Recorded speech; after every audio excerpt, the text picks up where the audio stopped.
എന്താടാ മുതലാളി, എനിക്ക് കുറച്ച് ഒറ്റയ്ക്ക് സംസാരിക്കാനുണ്ട്. നീ ഒറ്റയ്ക്ക് സംസാരിച്ചോ? ശരി. പെരേരയ്ക്കൊരു കോള് വന്നു അറിഞ്ഞല്ലോ കഴിഞ്ഞ ദിവസം. ഇതൊക്കെ ഞങ്ങളോട് പറഞ്ഞത് എന്തിനാ? എന്തോ ഒരു ഷോർട്ട് ഫിലിമില് അഭിനയിക്കാൻ ചാൻസ് ഉണ്ട്. അത് വൈറലായല്ലോ. മീഡിയെന്ന് വിളിച്ച് കളിയാക്കിയാണ്. ഇങ്ങനെ അങ്ങോട്ടും ഇങ്ങോട്ടും തട്ടി കളിക്കാൻ ഞാൻ ഫുട്ബോൾ ആണോ?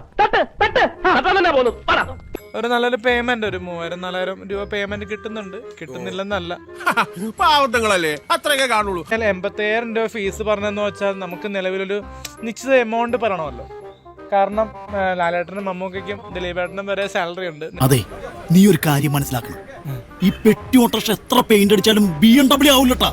അത് ഞാൻ ഒരു ഷോർട്ട് ഫിലിമില് ആവശ്യപ്പെടുന്നത് തെറ്റായിട്ട് ഞാൻ കാണുന്നില്ല. കാരണം താരങ്ങൾ കാശ് വാങ്ങുന്നുണ്ട്, പക്ഷെ അവർക്ക് അതുപോലെ തന്നെ ചെലവുണ്ട്. അതെന്താ ആരും മനസ്സിലാക്കാത്തത്? എന്നെ പോലെ ഒരു കലാകാരനാകാൻ ശ്രമിക്കുന്ന വ്യക്തിക്ക് അത്യാവശ്യം ഫെയിം കേട്ടില്ല കലാകാരനാകാൻ ശ്രമിച്ചുകൊണ്ടിരിക്കുന്നു. കലാകാരനാകാൻ ശ്രമിച്ചുകൊണ്ടിരിക്കും. കലാകാരൻ മണ്ണെണ്ണയാണോ?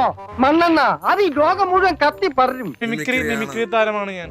പാട്ടും പാടുമല്ലോ. ചെറുതായിട്ട് പാട്ടൊക്കെ പാടും, ഡാൻസ് കളി ചെയ്യും, ചെറുതായിട്ട് കോമഡി ചെയ്യും. ഹിന്ദിയിലും പാടും, വെട്ടിനടയിൽ പോടും, കുത്തുമുതൽ സൂറൻ, ഗുസ്തികളിൽ വീരൻ. എനിക്ക് പറയാനുള്ളത്, നമ്മൾക്കൊരു സിനിമയില് പാട്ട് പാടണമെന്നൊക്കെ താല്പര്യമുണ്ട്. ഒരു തുണി വിരിച്ച് അങ്ങോട്ടിരുന്ന് പാടിക്കഴിഞ്ഞാൽ വൈകുന്നേരം ഞമ്മത്തിനുള്ള കാശ് കിട്ടും. പക്ഷേ സിനിമയിൽ അത് പാടിക്കാത്തതുകൊണ്ട് എനിക്ക് വിഷമമില്ല. ഭാവിയിൽ അത് പാടിച്ചു കഴിഞ്ഞാൽ നല്ലതായിരിക്കും.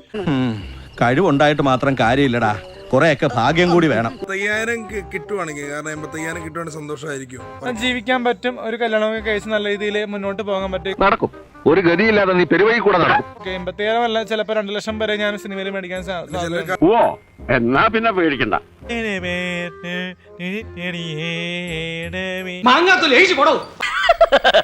തൽക്കാലം ഇത്രയും മതി. പൊടി പോക്കിരിയെ